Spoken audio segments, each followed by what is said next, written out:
story of Myrt and Marge.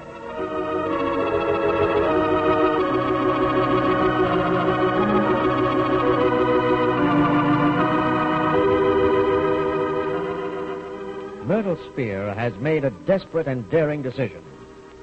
She has ordered Slim, the taxi driver, to take her to Duke Sandfield, who had sent her a note telling her to come to him if she ever needed his help.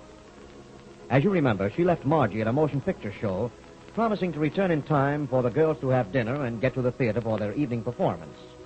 Meanwhile, Jack Arnold and the police are conducting an intensive undercover search for Jimmy Minter, Margie's foster brother. They want to find him before the gangsters, who are also seeking him, catch up with the boy and put him on the spot. In just a moment, we'll see what happens to Myrt in her visit to Duke Sandfield as we listen to today's episode of the story of Myrt and Marge.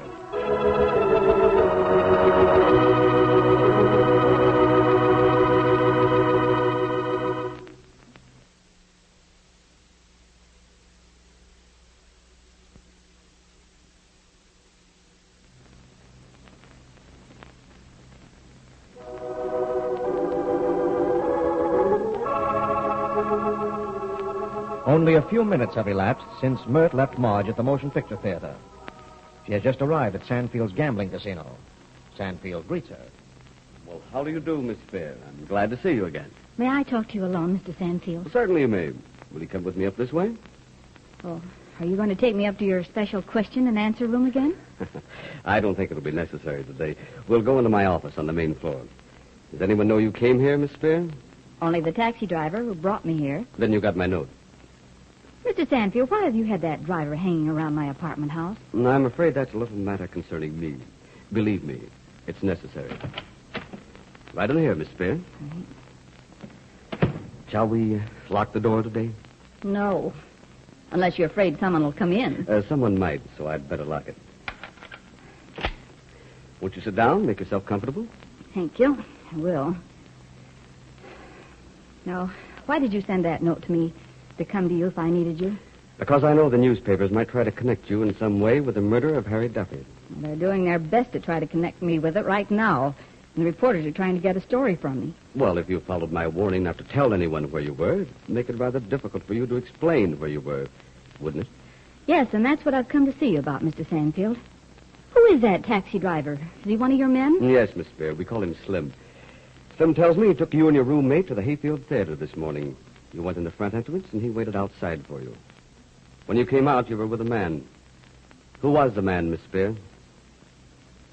You know who he was, Mr. Sandfield, because my roommate called him by name, and Slim, the driver, wrote it on a card. I saw him do it. He must have given you the card. Yes, I know it was Jack Arnold, assistant district attorney. Shall I tell you why I went to the theater? It must have been important to have required the presence of Jack Arnold. Mr. Arnold was there when we got there. Perhaps you read the article in the Voice of the People's column. Well, that article and the persistence of the newspapers caused Mr. Hayfield, our producer, to call me to his office. He demanded an explanation of my disappearance and said I must not be mixed up in any scandal. Was he thinking of your reputation or the show? Suppose a girl's reputation doesn't mean much to anyone. He was probably just thinking of the show. I've always been led to believe that anything sensational or notorious was good publicity for the box office. I'm afraid not when a murder's involved, Mr. Sandfield. That kind of thing doesn't go. Well, what did you tell Mr. Hayfield? Well, he was told that I was in no way connected with Harry Duffy's murder, but I could not, and I did not explain my absence. Why was Arnold there? Well, he's my attorney, Mr. Sandfield. One generally tells his attorney everything. Mr. Arnold knows that I didn't have anything to do with the Duffy murder. I have an alibi. You know that. Yes, you have an alibi. And you've had a warning. But, Mr. Sandfield, Harry Duffy brought me straight from here to the theater, and I was in the theater by 7:15. Harry Duffy dismissed the cab and walked in the opposite direction. Mr. Arnold said Duffy was killed at 7:45.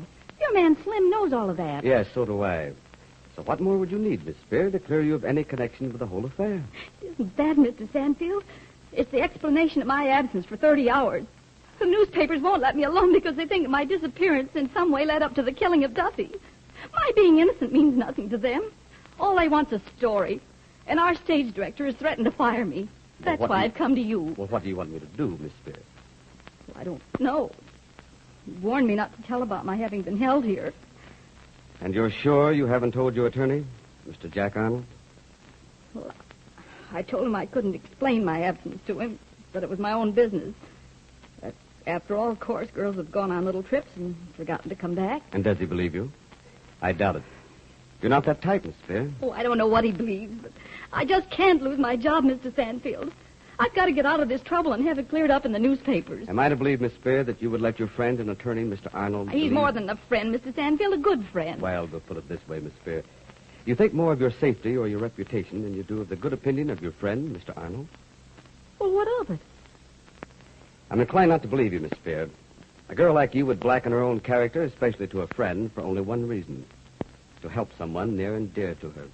You warned me not to tell anyone about being detained here in this place for 30 hours. You intimated that it might mean death for me. Well, Miss Spear, this place will soon be established. Or I should say, arrangements will be made with our political friends. And when they get things set, it will be run accordingly. I don't want anything to interfere. I shall be most happy to give you a membership card so you and your friends can come here at any time from now on. But meanwhile, I still insist that you've never been here before. Understand? Aren't you afraid of being raided, Mr. Sandfield? We're counting on our political friends. Remember, this is a very high-class establishment. We cater only to the very best people. Or rather, to the people who can best afford to come here. Well, in the note that came with the orchid, I forgot to thank you for them. You said that you knew I had nothing to do with the killing of Duffy and that you knew who did kill him. We do know. By the way, you destroyed that note, of course. Well, I have it with me. May I have it, please? All right. Thank you. Well, if you know who killed Duffy, why don't you tell the police? I hardly think it's a thing for us to do. We don't always get along with the police, you know. The note you told the taxi driver to give me said, if you need me at any time, come to me, or I will come to you. Now you refuse to help me. I haven't said I'd refuse. And I intend to do all I can. Of course, you understand we can't jeopardize ourselves in doing it. Well, then you will do something. Yes. I'll help you as best I can. Oh, thanks, Mr. Sandfield. Oh, I've got to go now. The little girl who lives with me is at the Capitol Theater waiting for me. I think I'll take the 8th Avenue subway to 50th. But that isn't necessary. The Slim can take you back to the theater. I'd rather take the subway. Well, Slim will drive you to the subway station. It's several blocks away. Oh, Slim, take this lady to the subway station and keep your eye on her until she gets on the train. All right, Duke. You won't forget what you promised, Mr. Sandfield? No, I won't forget. You know, strange. You kept me a prisoner in this place for 30 hours. You threatened me with death if I told about it. Now you decide to help me.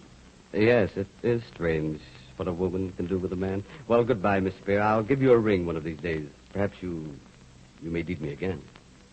Goodbye. Goodbye, Mr. Sandfield. I'll be all right, Slim. You needn't bother. I can walk. Orders, miss.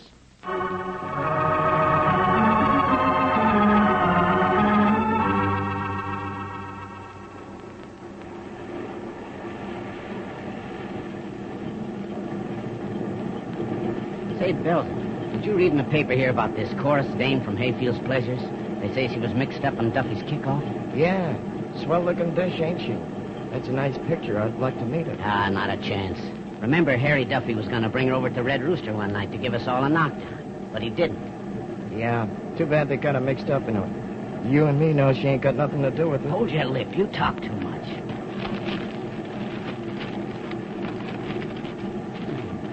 This paper here says the day she disappeared, she was accompanied by Harry Duffy. Hey, that ain't bad. Might throw Spike Duffy off the real track. He's back in town. Say, Bill, take a look at that dame sitting across the aisle. Yeah? And look at this picture in the paper. Yeah, you're right, Pete. Same dame. Wonder if she heard us talking. Nah, too much noise. Look, she's reading the same paper. Yeah, on the same page. She's all excited about it. Hey, this station is 59th Street. We gotta change trains here. Hey, look. She ain't getting off. And neither are we. Let's follow her. What for? She knew Duffy, and she may be working with their outfit. You're right. We're supposed to report to Houston tonight. Let's tag this dame and sweat out some information.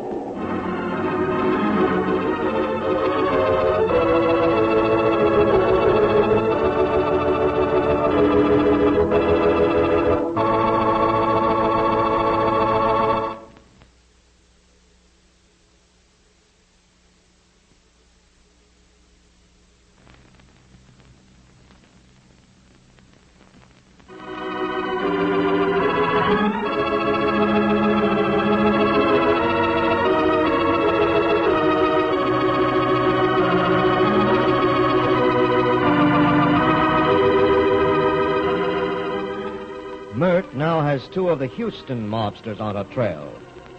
What is their role in the series of mysterious events that have befallen our two chorus girl heroines? And will Duke Sanfield keep his promise to help Myrt? There should be plenty of excitement when we join our two chorus girl friends in the next adventure-filled episode of the story of Myrt and Marge. This is Andre Baruch speaking.